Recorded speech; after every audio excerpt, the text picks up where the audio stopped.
adalah antara tenaga kerja yang khusus untuk melayani pasien COVID-19 dengan pasien COVID-19 guys. Jadi mereka di sini melakukan nyucu.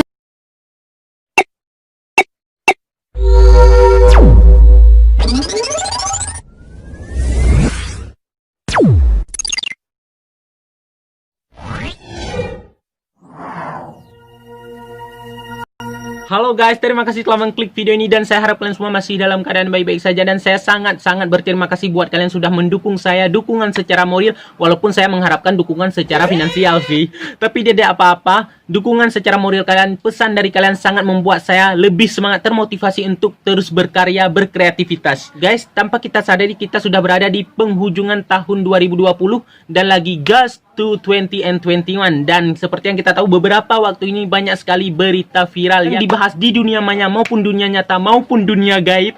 Ini sangat-sangat menghebohkan hingga ada sebuah kasus yang seharusnya tempat itu menjadi tempat darurat malah menjadi tempat skandal. Kalian mau tahu? Check this out.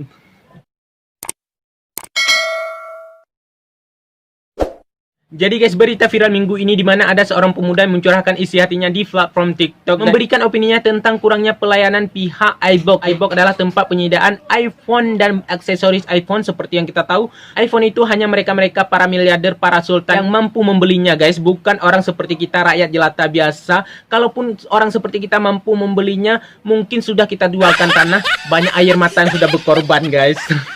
Jadi guys, menurut kisah si pemuda itu datang dengan baju yang biasa dan hanya menggunakan sendal jepit, padahal dia seorang pengusaha juga guys. Ketika dia datang ke iBox tersebut untuk membelikan sebuah handphone dengan menggunakan baju yang biasa dan hanya menggunakan sandal jepit, dia merasakan ada keanehan guys. Anehan daripada para karyawan-karyawan cara memandang si pemuda ini guys. Karena menurut si karyawan ini mungkin orang yang memakai baju biasa dan hanya menggunakan sandal jepit jelas tidak mampu untuk membelikan iPhone guys. Karena harga iPhone sendiri seperti yang kita tahu, kita sendiri boro-boro mau beli iPhone guys, untuk makan aja kadang susah.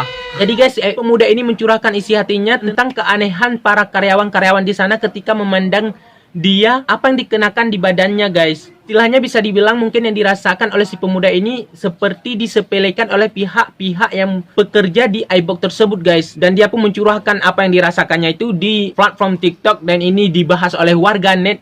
Dan banyak juga warganet yang menyamakan apa yang dirasakannya ketika mengunjung iBox tersebut guys. Dan kejadian ini pun sudah diklarifikasi oleh pihak iBox tersebut. Adanya perbedaan pendapat antara si pemuda ini dengan pihak iBox guys, dengan keterangan para karyawan-karyawan saat itu guys. Dan guys, sedikit menyampingkan tentang iBox ini dan si pemuda ini, sebenarnya terkadang kalau kita mendatangi sebuah toko, sebuah tempat perbelanjaan, ini bukanlah hal yang tabu guys. Kalau pekerja itu kadang lebih garang, lebih sok penguasa daripada yang punya toko tersebut guys. Kalian pernah ngerasa nggak sih? Jangan lupa komen di bawah.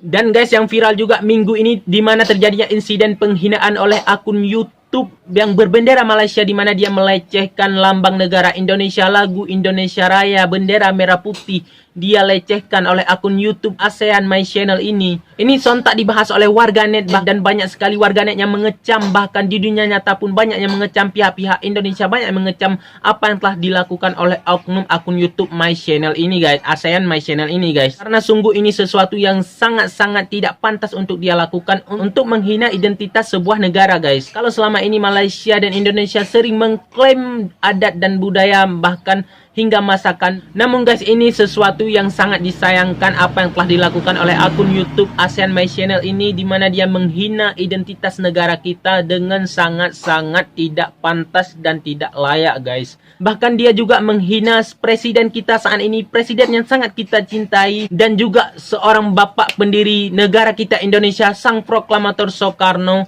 juga dihina oleh akun YouTube ASEAN My Channel ini guys. Entah mengapa tiada angin tiada hujan, si akun My Channel ini entah syaitan mana yang berbisik kepada dia hingga dia berani untuk melecehkan identitas sebuah negara. Apakah dia tidak berpikir konsekuensi apa yang telah dia lakukan? Bagaimana si oknum ini dengan beraninya melakukan pelecehan ini guys? Apakah dia tidak berpikirkah untuk memperjuangkan sang merah putih dengan nyanyian lagu Indonesia Raya dan berkibar di tiang tertinggi? Ini bukanlah hal mudah guys. Banyak darah yang bertumpahan demi mengorbankan bentuk berkibar di angkasa.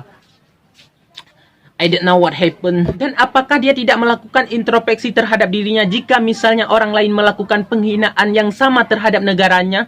Dan apakah dia bisa menerima? Tentu saja tidak, guys. Tapi bagaimana dia dengan beraninya melakukan pelecehan ini? Berarti dia sudah siap dong masuk ke dalam jeruji besi. Apa sih pendapat kalian? Jangan lupa komen di bawah.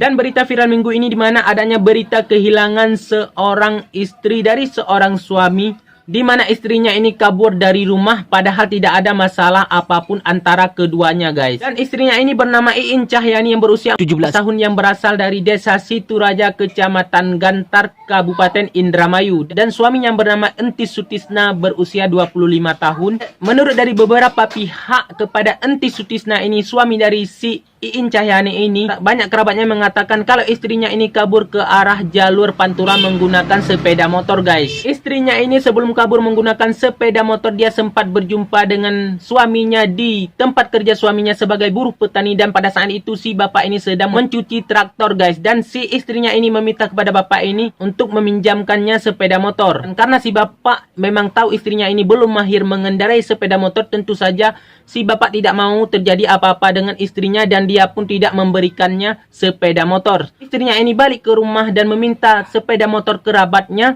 Dan sebelum pergi jauh, dia sempat singgah di tempat majikan suaminya tersebut, guys.